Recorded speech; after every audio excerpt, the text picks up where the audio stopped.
சென்னை மாநகரம் விரிவடைய மக்களுக்கு தேவை அதிகமாக இருக்கிறது. ஒரு 40-50 ஆண்டுகளுக்கு முன்னால் இவ்வளவு பெரிய வெள்ளத்தடுப்பை முன்னிட்டு இவ்வளவு நடவடிக்கை எடுக்க தேவையில்லை. ஆனால் இன்றைக்கு முதல் வேலை நீர்நிலைகள் ஆக்கிரமிப்புகள் அதிகமாகிவிட்டது. எனவே சில நேரங்களில் நீர்வழி போக்குகள் மறிக்கப்படுகிறது அல்லது வேறு திருப்பி விடப்படுகிறது. ஆகவே பல்வேறு பகுதிகளிலே வாழ்கிற மக்கள் எப்படியோ அங்கு இருக்கிற தண்ணீர் வெளியே போகலாம் என்று ஒரு சிறு வழியை கண்டித்து அனுப்புகிறார்கள். அது சென்னையை சுற்றி மழை காலங்களில் மிகப்பெரிய பிரச்சனைகளை ஏற்படுத்தி வருகிறது. எனவே இதற்கு முன்னுரிமை கொடுத்து இதை கவனிக்க வேண்டும் என்று தளபதியினுடைய அரசு பல முன்னேற்றங்களை நடவடிக்கைகளை எடுத்து வருகிறது. நீங்கள் பார்த்தால் சென்னை, செங்கல்பட்டு, காஞ்சிபுரம், திருவள்ளூர் மாவட்டங்களிலே பொழிகிற மழை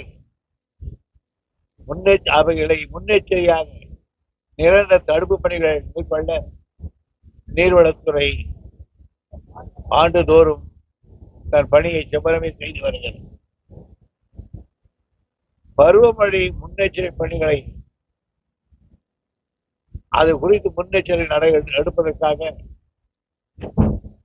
2021-22 10.31 கோடி ரூபாய் ஒதுக்கி இருக்கிறார்கள்.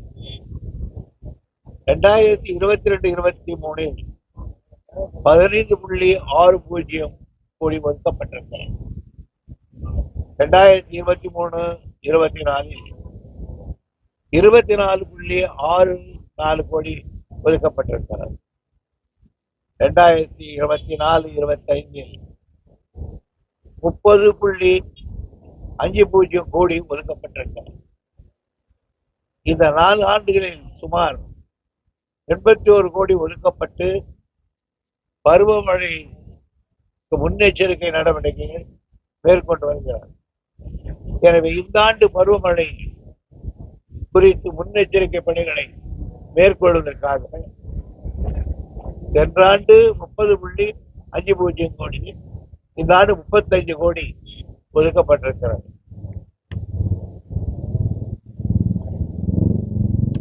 அது மட்டுமல்லாமல் சில நேரங்களில் நிரந்தர பணி ஆற்றி ஆண்டுக்கு ஆண்டு அதுக்கு செலவு செய்வதை விட நிரந்தர பணி ஆற்ற வேண்டும் என்று முதல்வர்கள் ஒரு முடிவு எடுத்தார்கள். 2022-23 434.22 கோடி செலவு செய்யப்பட்டது. 2023-24 327.41 கோடி ரூபாய் செலவு செய்யப்பட்டது. 24-25 350 கோடி ரூபாய் செலவு செய்யப்பட்டது. இந்த 4 ஆண்டுகளில் 1111 கோடியில் 55 நிரந்தர வெள்ள தடுப்பு பணிகள் மேற்கொள்ளப்பட்டுள்ளன. இவற்றில் 42 பணிகள் முடிவடைந்து செயல்பாட்டு வந்திருக்கிறது. 7 இடங்களில் பணிகள் நடைபெற்றுக் கொண்டிருக்கின்றன. இந்த பணிகளும் ஆண்டு பருவமழை துவங்குவதற்கு முன்னால் முடிந்துவிட்டது. இதன் காரணமாக சென்னை, செங்கல்பட்டு, காஞ்சிபுரம் மற்றும் திருவள்ளூர் மாவட்டங்களில் குன்றத்தூர், மாங்காடு, வேலூர், வெளாச்சேரி, ஆரம்பாக்கம், பள்ளிக்கரணை, மடிவாக்கம், குழல், மாதவரம், கொளத்தூர், ஐனாவரம், குறுக்குப்பாக்கம், கொளப்பாக்கம், அயம்பாக்கம், ஆவடி, பருத்திப்பட்டு, தாம்பரம், தீர்க்கரணை, புறநகர், நாராயணபுரம், எஸ். கொளத்தூர், கீழ்கட்டளை, நன்மங்கலம், மடிவாக்கம், புறநகர் பகுதிகளான திருவற்றூர், மணலி, கொளத்தூர், அண்ணாநகர், அடையாறு, மணப்பாக்கம் உள்ளிட்ட பல்வேறு பகுதிகளில் கடந்த ஆண்டு மழையினால் ஏற்பட்ட பெருவெள்ளம் விரைந்து வடிந்திருக்கிறது.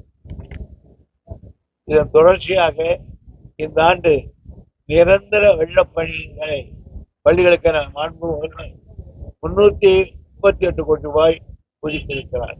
இதில் கொக்கியம் மடுவினை மறுசீரமைக்கும் பணி, ஒரத்தூர் மற்றும் மணிமங்கலம் கிளையாறுகளை விடுபட்டுமான இணைப்பு பகுதிகளை மூடிய காங்கிரீட் வடிகாலாயும் அமைக்கும் பணி, சோமமங்கலம் துணை நதியினை மறுபரிசீலனை சீரமைத்து அவற்றுள் நீர்த்தேக்கம் உருவாக்கும் பணி, இதுதான் மிகப்பெரிய ஒரு பணி. ஆலந்தூர் மணப்பாக்கம் கால்வாயில் தடுப்பு சுவர் அமைக்கும் பணி, அம்பத்தூர் ஏரியில் உபரிநீர் கால்வாயினை கூவம் ஆற்றுடன் இணைக்கும் மூடிய காங்கிரீட் கால்வாய் அமைக்கும் பணி, தெற்கு பகிங்காம் கால்வாயில் இடப்பக்கமாக கொக்கிய மடுவிற்கு அருகாமையில் கடல் வரைக்கும் வெள்ளப்போக்கி கால்வாய் அமைக்கும் பணி ஆக 12 பணிகள் இதன் மூலம் ஏற்றுக்கொள்ளப்பட்ட இருக்கிறது. இன்றைக்கு முதல் கட்டமாக இந்த பணி முறை துவங்கி வைக்கப்பட்டிருக்கிறார்கள். மழை வருவதற்கு முன்னால் பெரும்பகுதியான பணிகளை முடிக்கும்படி எங்கள் அதிகாரிகளுக்கு இந்த புறநகர் பகுதியெல்லாம் எப்போதும் வடகிழக்கு பருவமழை போது மழையினால் அதிகமாக பாதிக்கப்படும். இந்த முன்னெச்சரிக்கை நடவடிக்கைகளாம் வருங்காலத்தில் எப்படி இருக்கும்? எங்க இந்த செம்மப்பேரி, சோலைநல்லூர், பள்ளிக்கரணை அதான் நடவடிக்கை இருக்கும். அது வேகமாக மழை வருவதற்கு முன்னால் கிரானிக்கா இருக்கிற இடங்கள் எல்லாம் எல்லா தண்ணியுமே உச்சக்காடு போகுது. இடையில ஒரு அவுட்லெட் கடல்ல இணைக்கிற மாதிரி இந்த பக்கத்துல அதுவே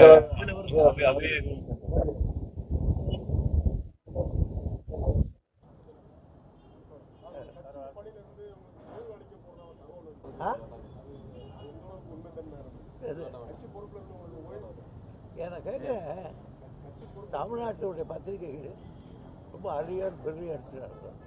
இது மாதிரி ஒரு சில்லற விஷயத்த ஒன்று இல்லாத போய் கூறிக்கிட்டு இருக்காங்க. என்ன எனக்கு புரியல. அவங்க எவ்வளோ பெரிய பிரில்லியன்ட்டுங்க நீங்கள் போய் இல்லாத வச்சு தூக்கி வச்சு போடுறாங்க. சாரி, சரி போகலாம்.